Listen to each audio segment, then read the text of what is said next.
Celebrated author Ursula Le Guin's work of philosophical fiction, The Ones Who Walk Away from Omelas, tells the tale of a wonderfully, blissfully happy community where everything is joy and the paragon of perfection.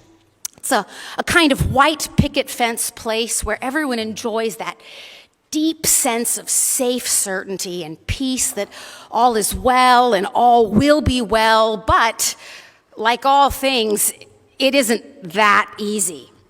See, part of coming of age in Omelas means that learning that their happiness, the beauty of their city, their friendships, the health of their children, the wisdom, the scholars, the skills of the makers, it all depends wholly on one child's abominable misery.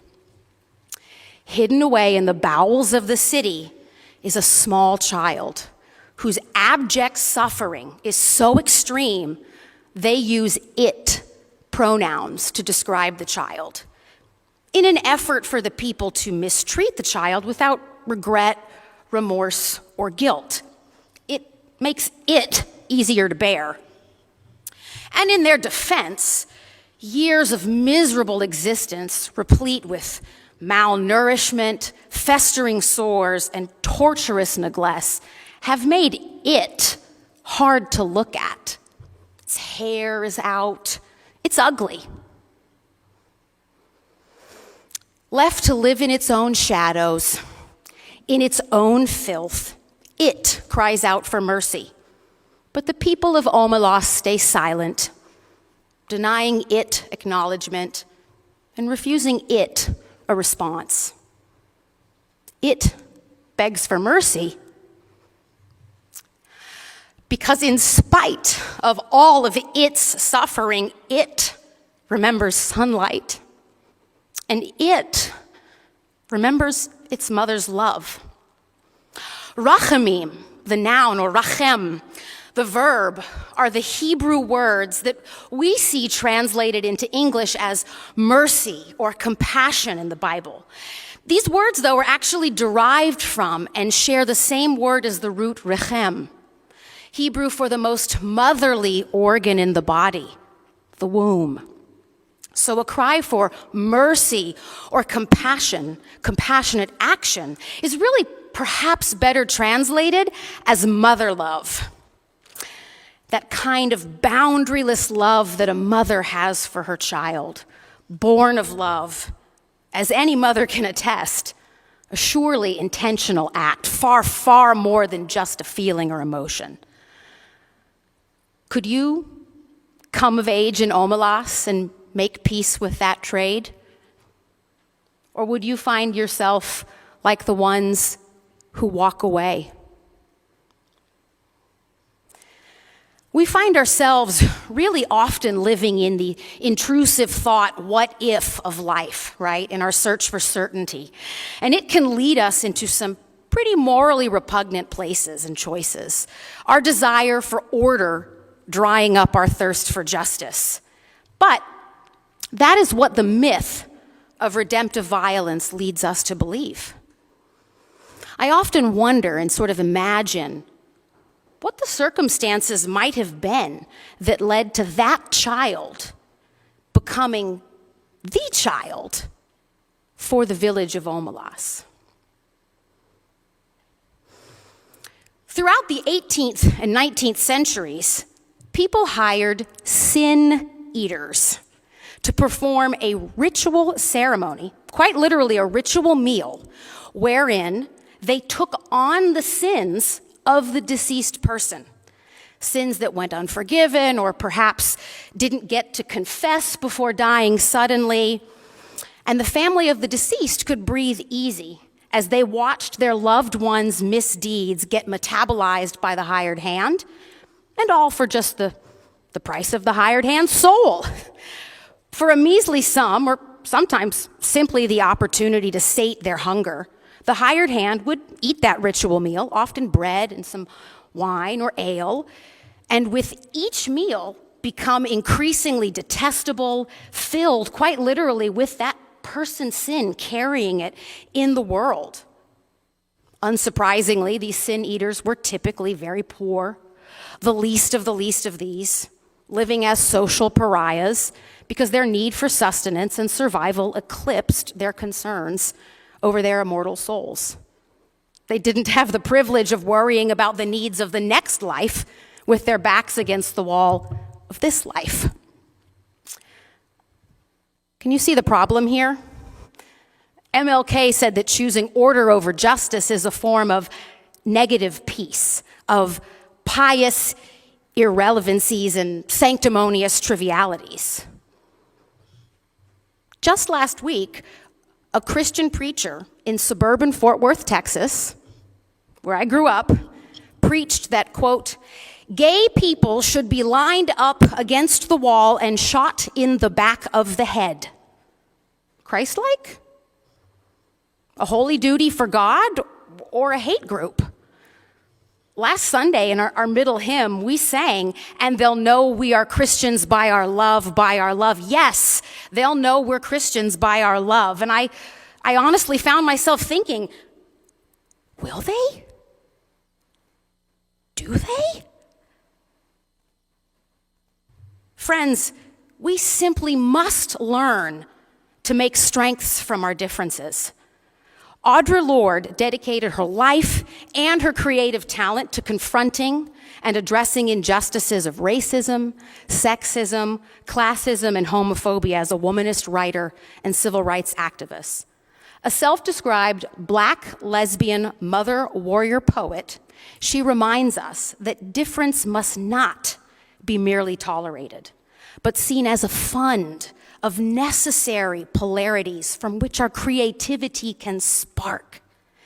Difference is that raw and powerful connection from which personal power is forged. Acknowledging and affirming someone's dignity sparks and lights that path to liberation. Everyone, absolutely everyone, has inherent worth. And I want to sit and unpack that for a second. You, each of us, all of us, made of stardust, all thumbnails of the divine, having permanent, ineffaceable, ineradicable worth, immanent because God with us, God in us. God is in you, God is in me, God is in her, God is in him, God is in them. So when we begin with dignity, dignity as square one allows us, even if we struggle to see it, to get it, to like it, to feel comfortable with it, whatever the obstacle to affirming it is, to say to ourselves, wait, stop. Imago Dei, capax Dei, right? These are words and concepts that tell us that we are created in the image of God. So if the core of me is stamped with God's image, so is the core of you. What's your name? Tell me your story. Tell me who you say you are. But friends, healing can only begin when hurt is acknowledged. We need to be seen to feel seen. James Baldwin offers us that not everything that is faced can be changed, but nothing can be changed until it is faced. In today's gospel reading, we meet Jesus in the midst of several miraculous stories that we probably all know well. Having calmed the storm, Jesus physically crosses the Sea of Galilee to the Gerasenes, breaking both a physical boundary between the Jews and the Gentiles and crossing a symbolic one as he lands and enters Gentile territory, leaving his comfort zone because love recognizes no barriers. Upon his arrival, Jesus is greeted by the demoniac, truly a dead man walking, living among the tombs, cast out by society, unclean, and deemed unworthy of personhood. Peculiarly similar to the start of Jesus' ministry, with the angry crowd that makes their attempt at mob justice driving him to the literal edge of society in an attempt to run him off the cliff. The people of Gerasa have attempted to solve their community's problem by driving the demoniac out. We get this story in 3 of the 4 Gospels, and in Mark's telling, the man self-harms, cutting himself with stones, defiling his own body, literally becoming his own abuser. So of course he approaches Jesus anticipating abuse. How could he not? His lived experience has taught him that his body is not good, that his body is not worthy of clothing or loving touch and care. He walks with his demons face forward, carrying otherness on the outside of his body, so much so that when Jesus asks him his name, he doesn't even offer up his given name. Abandoned by his family. I mean, really, where are his family in this story? Where are his people? Where are his allies? This village sin eater, this child of Omelas, this scapegoat answers with the name that society has given him. What name? What identity does he have left, save for how his community has labeled him, has reduced him? But there was a time in his life when someone held him in their arms, softly cooing his name, stroking his face, mother-loving him hard. But we meet him as Jesus does, a motherless child, a long way from home, on his knees praying, begging for mercy. Rachem, mother love, boundaryless love. In asking his name, Jesus offers an act of affectionate tenderness that extends to him rachem, love born of compassion. Jesus offers him his humanity, his dignity. We see Jesus time and time again in the scriptures reach out, go to people on the margins of society and rehumanize them, liberate them, remind them that they are worthy of life and life abundant. In asking for his name, in saying, tell me who you are. Tell me your truth.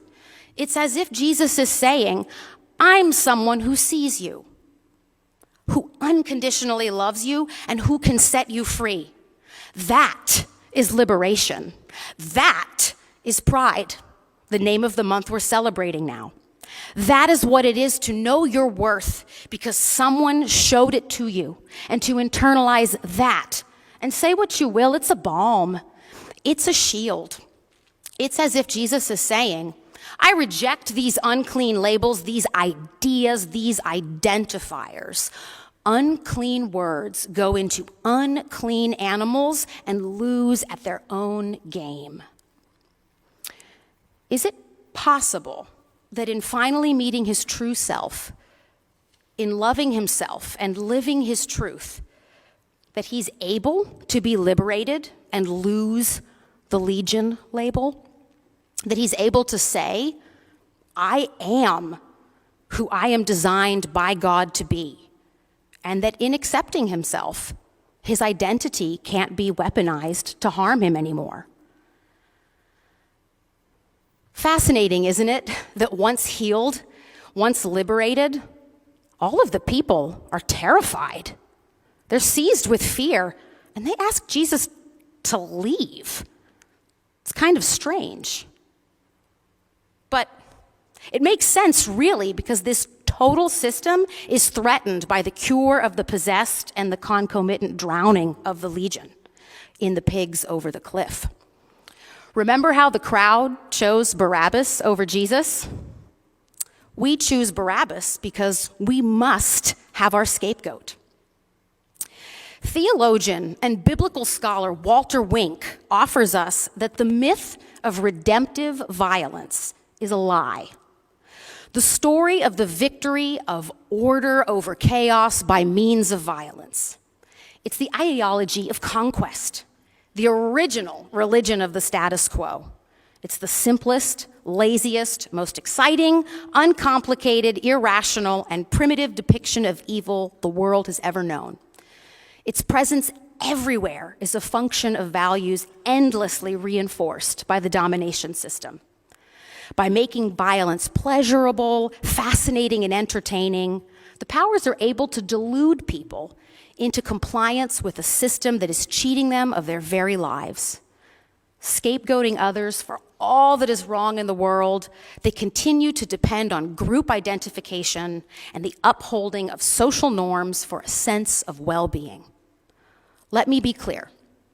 Violence doesn't save. Love does. Perhaps that's why Gandhi's translation for nonviolence is love. The master's tools will never dismantle the master's house. The answer to violence cannot be violence. It simply makes the whole world blind. Jesus calls us, he models for us how to be neighborly, how to refuse the violence of scapegoating, how we, when we change our mind, perhaps when we stand defiantly in who God created us to be, that we too can go out and tell what God has done for us, just as this once possessed man goes on to do. Friends, there are over 300 bills right now that are anti-trans and anti-LGBTQ+. While a number of protections in healthcare, military service, identity markers have been achieved, at the same time, there are over 250 anti-transgender bills and laws in state legislatures. We must educate ourselves on what is happening around us. The Trevor Project recently released their 2021 national survey on LGBTQ mental health in young people. And here are a few key metrics. A staggering 42% of LGBTQ youth seriously considered attempting suicide in the past year, including more than half of transgender and non-binary youth. 48% of those youth reported they wanted counseling from a mental health professional, but were unable to receive it in the past year. 13% reported being subjected to conversion therapy, with 83% reporting it occurred when they were under the age of 18. Now, transgender and non-binary youth who reported having pronouns respected by all of the people they lived with attempted suicide at half the rate of those who did not have their pronouns respected by anyone with whom they lived. They were able to change their name or gender markers on legal documents like driver's license or birth certificates, and those transgender and non-binary youth reported lower rates of suicide attempt at will. LGBTQ youth who had access to spaces that affirmed their orientation and gender identity reported lower rates of attempting suicide. Frederick Douglass wrote, "I prayed for 20 years, but received no answer until I prayed with my legs." As we mark Juneteenth and Pride Month, let us remember that allyship is a verb, that we are called into action for Christ's service, for the love and the safety of all of us, called to midwife love into the world in the face of death-dealing hate, the face of death-dealing theologies. For until all of us are free, none of us are free. May our actions be public. May our actions be intentional. May our actions be explicit. For the best people to teach us how to be free are those who have been chained. Amen.